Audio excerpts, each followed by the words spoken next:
In this episode of Man vs. Marriage, expectations. Oh, yeah. The podcast. How good do you want your life to be? You gotta live on purpose, for a purpose. It's truly about becoming the best version of yourself that's possible. This is Man vs. Marriage, the podcast. Welcome back to another episode of Man vs. Marriage. Quincy W. Moran in the studio with my lovely wife, Jeannie Moran. Baby, say you love me. I love you. Woo! Things already got good. Look at that smile. Hey, so before we get started, thank you all for taking advantage of the email and the Facebook contact information. It is coach at manvsmarriagepodcast.com or on Facebook at MVSM Podcast. Thank you for reaching out. You know who you are. You rock, you're awesome, and you're probably about 50% cooler than the rest of the population. Okay, honey, let's jump into this. It's a show about expectations, and something that Coach Rita taught us can be a cold-hearted killer when it comes to relationships, right? Mm-hmm. And in what I'm looking at is, you know, the primary criminal in expectations, or the result, let's say the result is resentment. And I truly believe that's the cold-hearted killer that comes to kill relationships silently, just like those expectations. So I want us to have a discussion today that will help our listenership understand what the fruit of silent expectations are, which is resentment, which will kill a relationship. And even a relationship that starts out fantastic, it'll put you in a place where you're surviving your roommates. You're really just not truly in an intimate relationship anymore. So, I mean, there are definitely signs that resentment is present. Some of those signs are if you're complaining about your spouse or you're arguing with your spouse and a couple of phrases come up. You always, you never, I always, or I never. That's kind of a sneaky little... I knew you would. I knew. Oh, yeah. I knew you would do that. You know, because we do tend to assume we know everything about our spouse. It's an expected behavior or right. An expected response. Kind of expecting that we know what's going on in your mind, which Coach Rita always tells us is that you're not really that important to the entire world. And I know that sounds cold, but to assume that everyone is thinking about you 24/7 and their actions are related to you and everything they do. You're assuming. So I want to jump into this because it's weird. I don't know why, but it's weird. But we got into our marriage and we just started assuming that you've known me for this long, you decided to marry me, and now you just know what I expect. And I say that, you know, silent, unspoken, assumed expectations are what starts to really foster or build the ground for resentment to be planted in. And it's things that you expect people to do for you that you've never even voiced. It's like we've been married now, and I can still get caught in the trap. We've been married for 20 years. I can still get caught in the trap of, well, you've known me for 20 years. You should know this is what I mean without me having to say it. Wrong. That doesn't work. You know, and it reminds me, just in this moment, it reminds me of those movies. It's like, oh, we're so close. We finish each other's That's where you're supposed to say sentences, honey. See, I expected it. I didn't even voice it. It's like we finish I'm each other. just watching you do your weird voice and face at the same time. I was not even cluing in on what you wanted me to do. See, and that's like a prime example. Exactly. Easy right there is that I'm gonna throw this out because we've all seen the chick flicks. I'm just used to you being a dork, so I was just kind of going with it. That's true. That's true.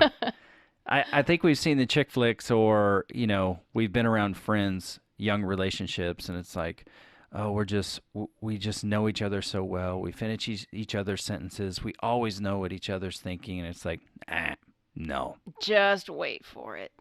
Yeah. Because and there are times, and I've told guys, it's like, try not to assume you know what the other person is thinking. And if you're going to assume that for them, assume they have no idea what you're thinking or what you're expecting. That's where it comes in. That's where it's so important for you to have these discussions with your spouse. It's a relationship upgrade. It's a mega game changer when you start fostering an atmosphere in your relationship where you're free to discuss your expectations. And you can do that without feeling guilty. Now, maybe your expectations are just out of line. That's happened before, hasn't it? Yeah. They can just be out of line. And that's where you both work together and you begin to negotiate. And it's not like you lose yourself or what you deserve, but it's a time where you get together and you say, well, man, I expected this. And your spouse is going to say, I had no idea. Or, maybe she's going to say, this is what I wanted, but I never said it. And I had no idea. I mean, when Jeannie and I were with Coach Rita and we did the love language test, and her number one love language came back quality time, I just expected getting her out of the house, taking her to dinner and a movie was quality time for her because I got her out of what she was in or where she was. I got her out of the hectic part of her life that was raising the kids out with me. But that was not exactly what her expectation was. I didn't know. If you hear anything in the background, we are at the Moran Family Studio, and autism is happening all the time. There's no break. It's very loud today, but we'll get past it. So what we want you to do is think about the expectations that you kind of have in regards to your home. Here's where they line up. It's home, car, money, sex, needs, work, holidays, your faith or your religion, your kids, your relationships, vacations, relationships with friends and family. These are all areas of our life that we've had to kind of reset what the expectations are. Because we didn't have those discussions in the beginning, we just didn't know. No. And we didn't have the examples either. Very true. So we're going to talk to you about an example in like 2 or 3 examples in our relationship. And I want to, don't tune out. If you've been married for 10 years, please don't think, oh, I don't need this. Because we were married for 10 years and we didn't know we needed it. We're 20 years in and we still have to have these conversations going into things. So exactly, it never really goes away. It's a reoccurring situation where, something comes up, and especially big decisions, you have to know how to have these conversations and be willing to go there and say, okay, we're going to make this purchase, or we're going to make this move, or the kids are changing schools or going into sports. You have to be willing to sit down and say, okay, well, this is what I have on my plate. This is what you have on your plate. What do you need me to do in this situation? Mm-hmm. What can you do to help me on my side? What can I do to help you on your side? Because if you don't, one of you is going to take on, like me, oh, I'll just handle it. And then when everything gets too crazy, handling it becomes the last thing I'm capable of doing, but I don't want to necessarily tell you I failed. I need your help. Can you? It's much easier going into something saying, okay, we agree to do this, and maybe I took on too much, or, Yeah. you know, this is one of those places where this isn't going to fit into my stress level. Can you handle this particular situation? And I will come in on a needs basis.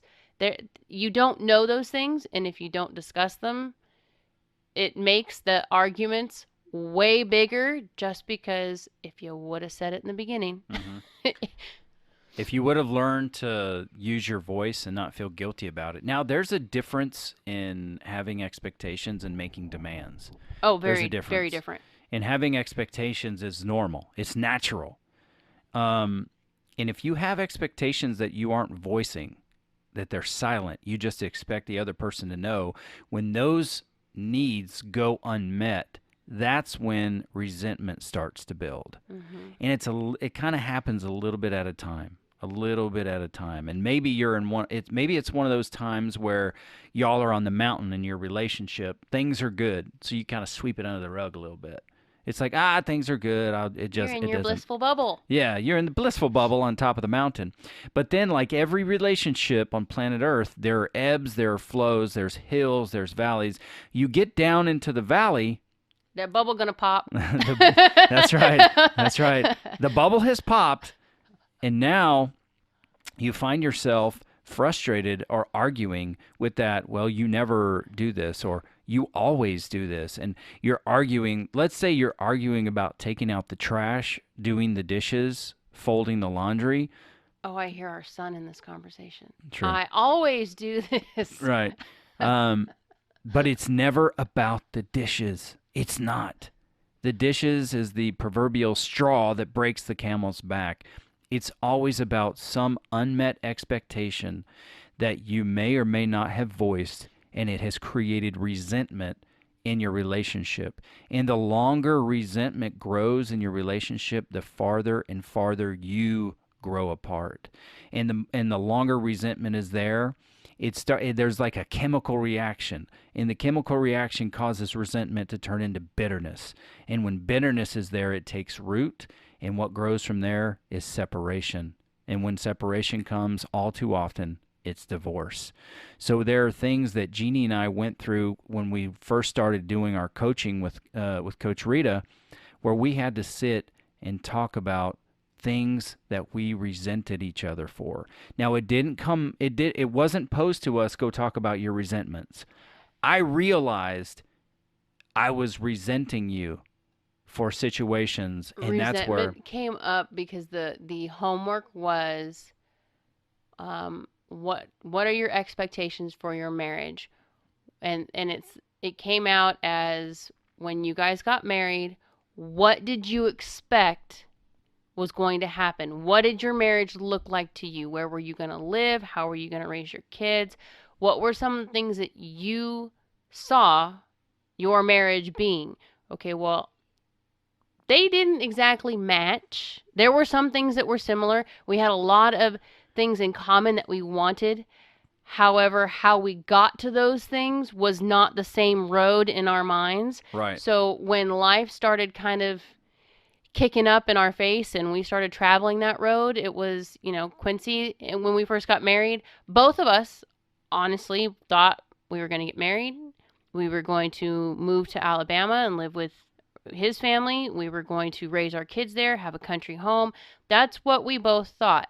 The more closer we got to getting married, and the more some of these traditions that he grew up with, some of the beliefs that he grew up with, different things started coming out, the more I started going, ooh, this is not going to work for me. The more I thought about leaving my family and my parents and going somewhere where I knew nobody but him, that didn't set well with me. Some people can do that, and it's not a bad thing, but for me, I needed my family around. I needed that connection, and it was one of those things that we fought about it, and then we just kind of decided okay, well, we'll just stay here.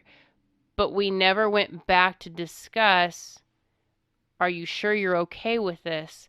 Is this something, because in his mind, it was, okay, well, we'll stay here, but we're going to stay here for 5 years, for an example.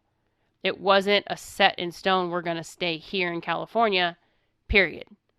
So over those years, as he started thinking, well, we'll be going, I was thinking, no, we're not.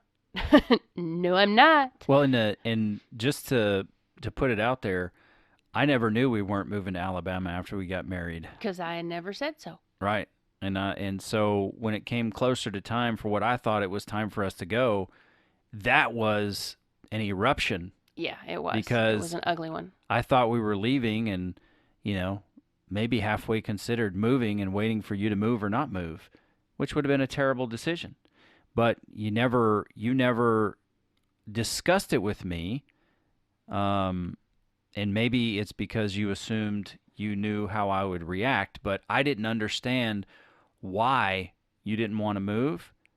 And if we would have been coached like we are now, obviously a lot of those things would have been avoided, but then we wouldn't have these shining examples of True. how to help other people. Well, we didn't have the art of arguing down Right. back then. We were, like you said, when you first get married, you're in that little bubble of bliss, and it's like, well, I'm not going to rock the boat. This isn't something that we need to discuss now. We'll just kind of sweep it. We'll get to it when we need to. We'll figure it out as we go. Because I didn't know how to say, I don't want to leave my family. I don't want to be somewhere I don't know anybody. And based on what you had told me and what I had learned in meeting people from your past, I wasn't going to fit here. I was going to have to change a lot about me to fit into where we were going, and I wasn't okay with that. But I wasn't in a place where I could say that to you and not worry about offending you or, going into a full-blown argument, because this wasn't just friends. This was family. This was church. This was the culture you were raised in. So, Yeah. you don't just come up to somebody and marry them, and then after you get married say, yeah, I can't go.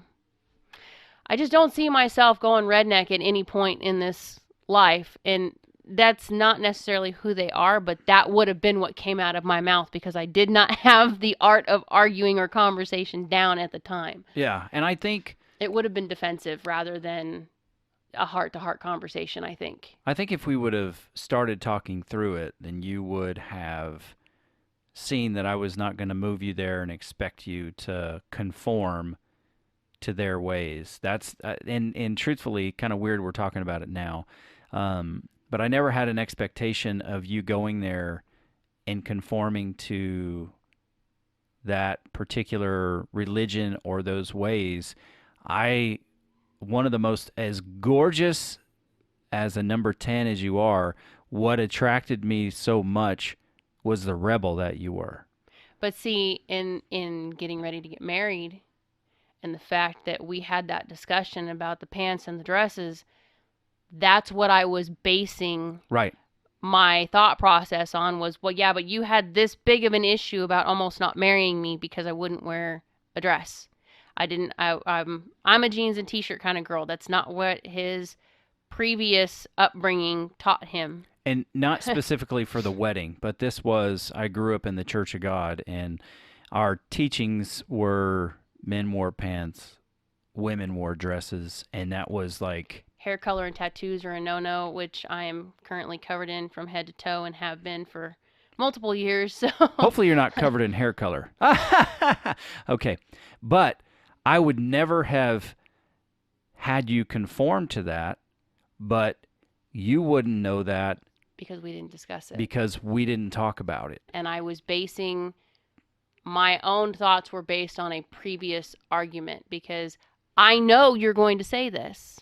I know this is how you feel about it. That's how I was thinking at the time. Right. Had we had that conversation and I had known up front your expectation was not for me to change, things might have gone differently. Yeah. At least we may have talk through it. And the reason we brought up this Alabama thing and then kind of got off on talking about it is because that was a resentment that I held against Jeannie for years. That Every was the weed that argument, started it all. right, every argument that came up, everything always went back to Alabama. Well, you said you would move to Alabama and you didn't. You didn't trust me. And it all goes back to that. And that's not particularly the example that we had lined up, and maybe we have a minute to talk about that. But it was the most glaring pinch point, if you will, that all arguments for me always led back to Alabama because you disappointed me in this. You took this away from me. You knew I was an Alabama boy. I was moving back. So this is what you did to me. It was my expectations. I didn't see the warning signs. I'm not as mad now as at that pastor that counseled us that, asked me if I was stupid.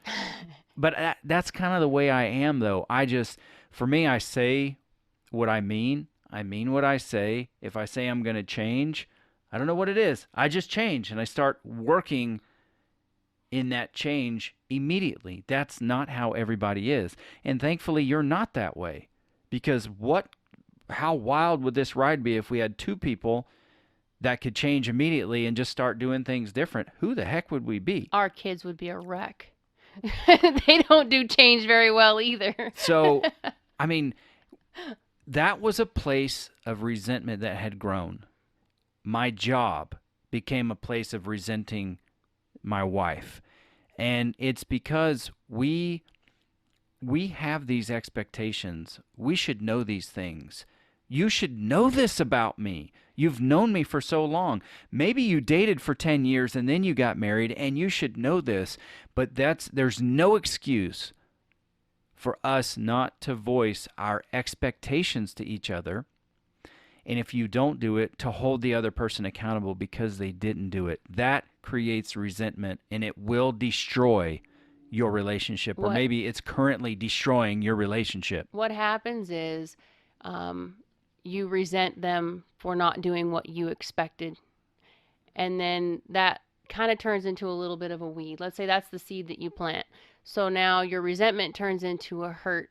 So when the next conversation comes up, you're holding on to, well, I know he's going to say this, or I know she's going to say that because this is the pattern.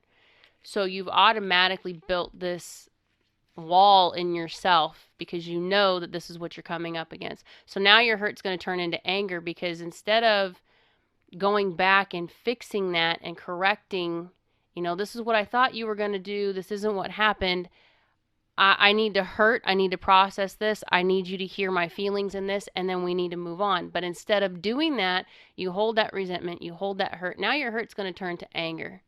Your anger is going to come out in little things until it gets too big.